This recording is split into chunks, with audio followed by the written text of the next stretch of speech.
Ah!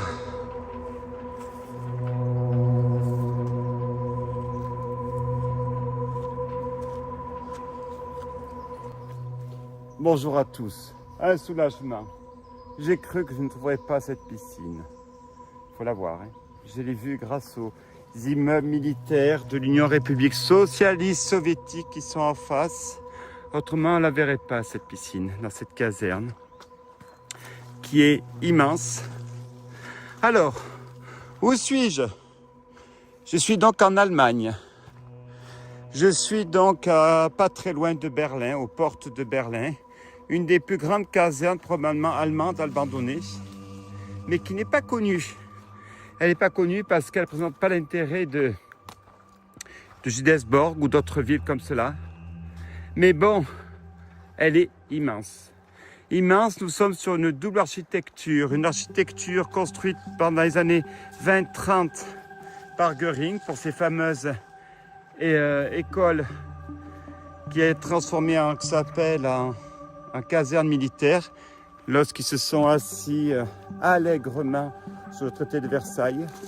Et après, quand l'URSS a récupéré cette structure qui a été épargnée par la guerre, ils ont rajouté ces immeubles années 50-60 de l'Union République Socialiste Soviétique. Tout à fait une architecture que vous retrouvez dans toutes les casernes d'Europe, de Vesprem en passant par Lettonie, l'Estonie, la Polska, la Hongrie, enfin toute l'Europe. Alors avant toute chose, pensez à vous abonner à ma chaîne Urbex Clément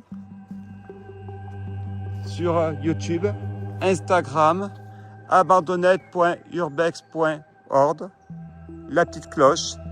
Pensez à activer la petite cloche. Alors, c'est une piscine qui est apparemment aux dimensions de 50 mètres. Surprenant parce que jusque dans les années 30-60, on faisait du 33 mètres. Alors pourquoi 50 mètres? Parce que bon, j'ai une certaine habitude des piscines. Je suis un nageur, hein, c'est pour ça que je continue à faire la compétition. Ouais, ma dernière compète, c'est pas la gloire, les enfants. Hein. Bon, passons.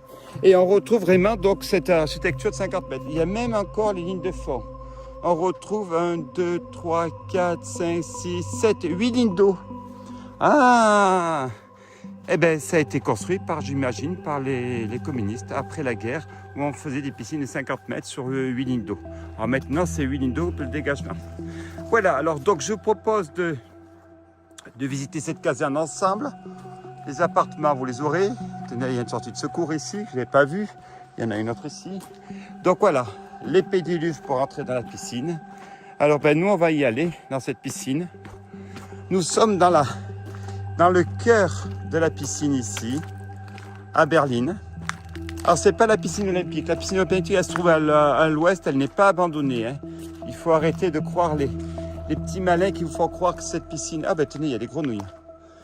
Qu'elle est abandonnée, la piscine olympique n'est pas du tout abandonnée.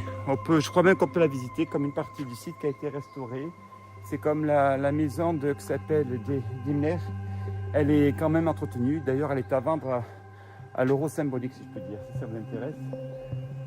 Bon courage, c'est 3 millions d'euros d'entretien par an, si ma mémoire est bonne. Bon, au-delà de ça, alors pensez à vous abonner sur ma chaîne Urbex Clément, sur YouTube, Instagram, abandonnette.urbex.org. Et continuons nos explorations ici, au cœur, si je puis dire, du monde aquatique, du marxisme militaire dans cette caserne. Allez, on continue la visite donc, du sauna, du hammam. Est-ce qu'il va falloir que je fasse un montage? J'ai commencé par l'inverse. On y va?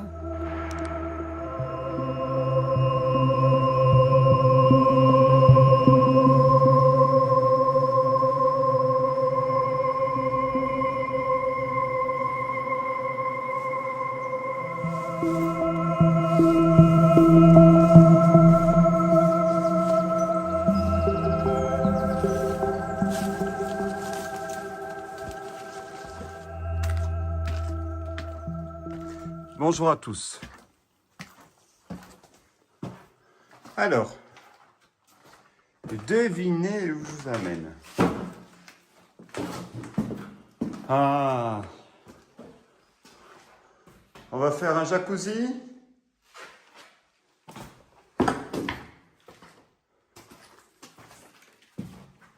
Une douche.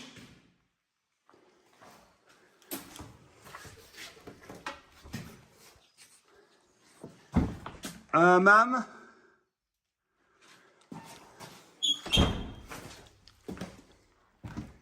On a même un lit.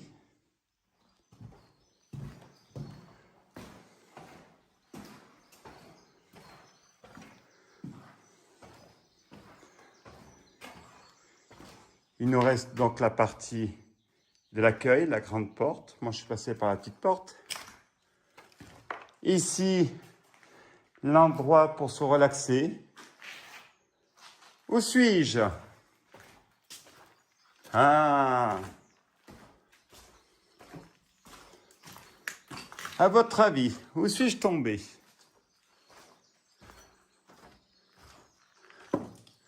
Eh bien, tout simplement, je suis dans la piscine et on va essayer de trouver l'entrée parce que l'entrée n'est pas de ce côté. Moi, c'est plutôt la partie privative que je vais amener. On va essayer de trouver l'entrée au milieu de ces orties de notre piscine. Quand même, vu ma profession, je suis dans l'obligation de vous amener dans tout lieu balnéaire quand même. Surtout, j'en ai fait quand même des dizaines, pour pas dire une bonne centaine. Donc voici l'entrée de notre piscine, entrée classique.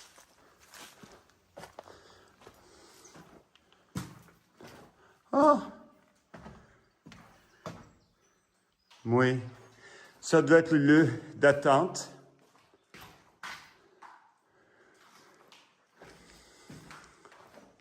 Le pédiluve. La partie douche.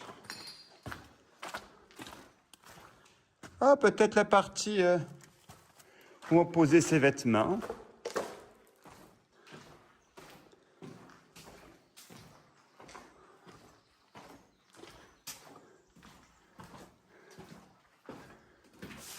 Ça doit être l'entrée, la caisse. Ah ben ouais, c'est extraordinaire. Il va falloir que je continue à escalader pour trouver l'entrée de ma piscine. C'est quand même extraordinaire. Allez, continuons. On s'obstine à trouver l'entrée de cette piscine.